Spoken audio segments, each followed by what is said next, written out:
کہ آپ سردار ہیں، لہٰذا کہا جاتا ہے آپ خیمے میں داخل ہوئے تو ابرہہ آپ سے متاثر ہو گیا، اتنے جسیم اور خوبرو، وہ آپ کی تعظیم میں اپنی کرسی سے کھڑا ہو گیا۔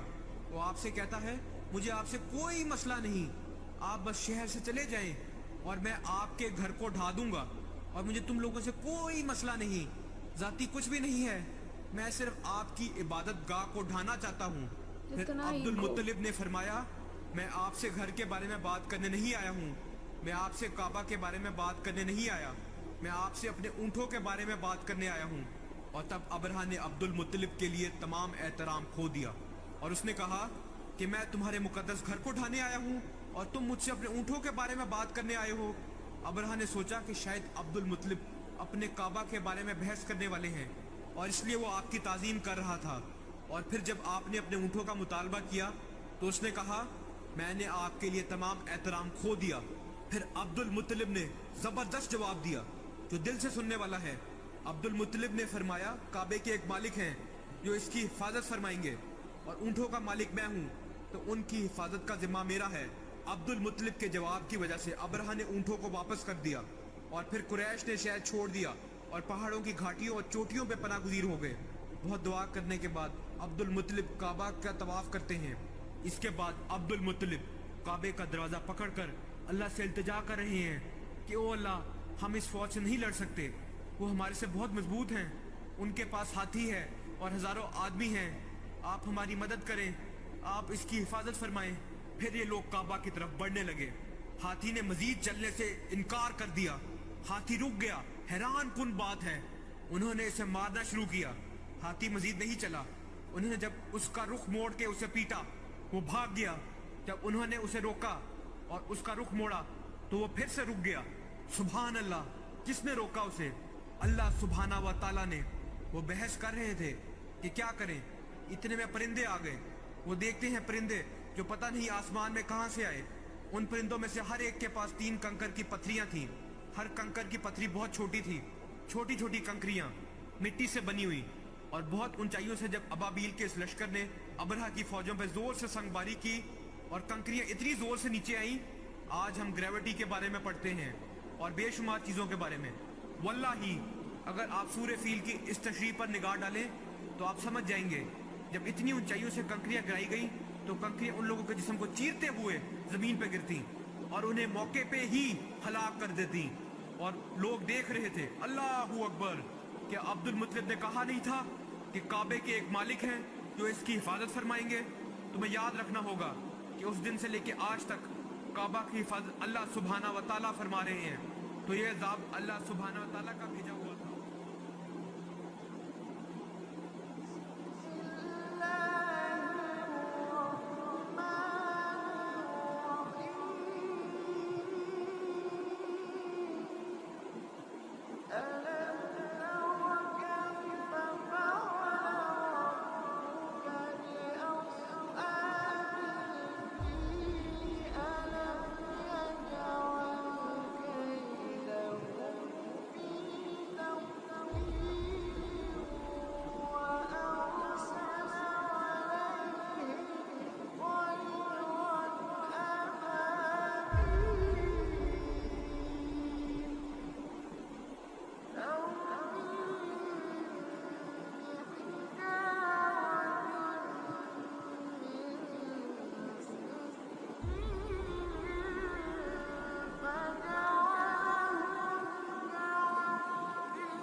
کیا تم نے نہیں دیکھا کہ تمہارے پروردگار نے ہاتھی والوں کے ساتھ کیا کیا؟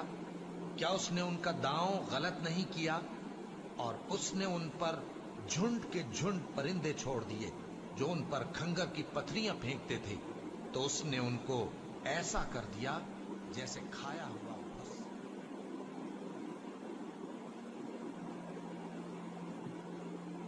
اور ان میں سے کچھ زخمی ہو گئے، وہ واپس چلے گئے اور انہیں ایسی بیماری کا سامنا کرنا پڑا، خود ابرہہ مشکل سے گرتا پڑتا صنعاء تک پہنچا اور نہایت دردناک عذاب میں گرفتار ہو کے یمن میں مرا۔ بہت بری موت، یہ واقعہ محمد صلی اللہ علیہ وآلہ وسلم کی پیدائش سے بالکل پہلے ہوا، اور یہ سن تھا جس میں حضور صلی اللہ علیہ وآلہ وسلم کی پیدائش